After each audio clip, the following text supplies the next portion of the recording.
Bonjour tout le monde. Je vais vous expliquer la séparation du Québec du Canada depuis 1968. Donc, tout ce qui est caché par le Parti québécois, par le Parti libéral du Québec, par Coalition, le Parti Coalition pour l'avenir du Québec de François Legault, la CAQ.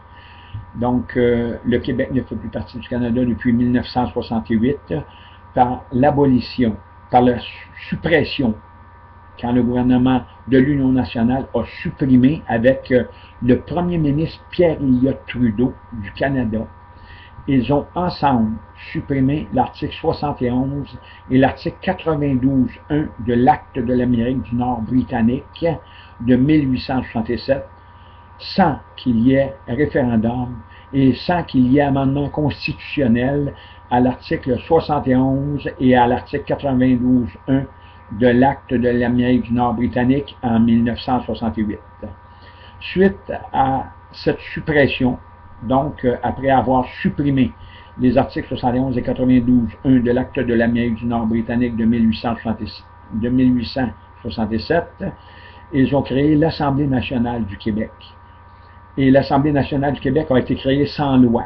La loi de l'Assemblée nationale du Québec a été créée en 1982. Pendant 14 ans, l'Assemblée nationale du Québec a existé et a fonctionné, même durant la période de la crise d'octobre et tout ça, sans qu'il y ait de loi sur l'Assemblée nationale du Québec qui est complètement anticonstitutionnelle et illégale. Donc, ce qui est arrivé, c'est que quand ils ont simplement abrogé ou supprimé, il n'y a pas eu d'abrogation, mais quand ils ont supprimé l'article 71 et 92.1 de l'Acte de l'Amérique du Nord britannique pour créer l'Assemblée nationale, le Canada n'a rien fait pour se défendre contre la décision du premier ministre du Canada, Pierre Elliott Trudeau, et contre la décision de Jean-Jacques Bertrand de l'Union nationale du Québec pour sortir le Québec du Canada. En 1980, Pierre Elliott Trudeau a tout simplement décidé d'amender l'article 92.1 de l'Acte de l'Amérique du Nord britannique, alors que cet article-là a été supprimé de la Constitution canadienne pendant 14 ans. Donc, c'est encore là une tromperie, c'est une tricherie du gouvernement fédéral contre le Québec. Et depuis 1968, le Québec est complètement sorti du Canada et il n'y a rien dans la Constitution du Canada qui permet à l'Assemblée nationale du Québec, au gouvernement du Québec, aux citoyennes et aux citoyens du Québec de négocier quoi que ce soit avec le fédéral.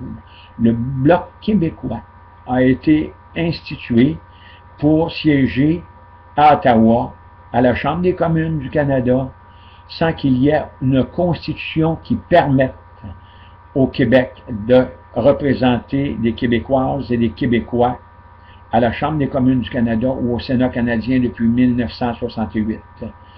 Donc, le Québec ne fait vraiment plus partie du Canada.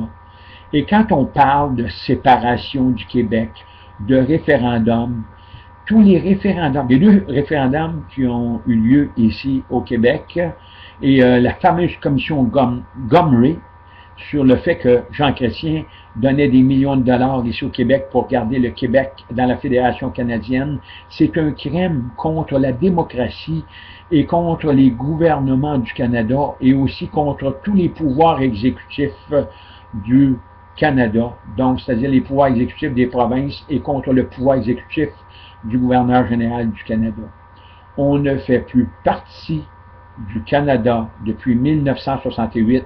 Ce sont seulement les juges et les avocats, ainsi que les avocats membres du barreau de l'État du Québec, membres du barreau anti-monarchique et anticonstitutionnel du Québec, qui ont séparé et qui maintiennent la séparation du Québec et du Canada à Ottawa depuis 1968, mais qui maintiennent aussi l'existence des Québécoises et des Québécois dans l'activité fédérale en gardant sous silence le fait que le Québec ne fait plus partie du Canada depuis 1968. Donc, qui est à blâmer?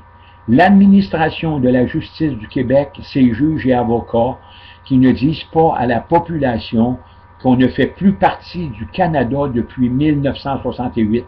Ces juges et avocats qui ont un serment de confidentialité prêté au gouvernement du Québec pour ne pas révéler que le Québec ne fait plus partie du Canada depuis 1968. Écoutez, il y a encore des imbéciles ici au Québec qui font la promotion de la souveraineté et qui disent qu'un jour on va être souverain, entre autres Pauline Marois et tous les gens de sa trempe ou ceux qui ne comprennent absolument rien continuent à faire cette démarche pour que le Québec se sépare du Canada, alors qu'on est séparé, mais on continue à payer quand même des taxes et des impôts à Ottawa. On continue à payer, à fournir nos contributions d'assurance chômage à Ottawa. On continue à aller chercher le passeport canadien à Ottawa, alors que le Québec ne fait pas partie du Canada. Donc, cessez de vous moquer de vous-même, les imbéciles du Parti québécois ou les indépendantistes qui réclament encore aujourd'hui, en 2012, la séparation du Québec du Canada, alors que depuis 1968, on ne fait plus partie du Canada, on n'est plus dans la Constitution canadienne, on n'est plus une province canadienne, et pour être dans la Constitution du Canada, il faut être une province. On n'est plus une province canadienne depuis 1968, et même la loi E20.2 de l'an 2000 a fait du Québec un État.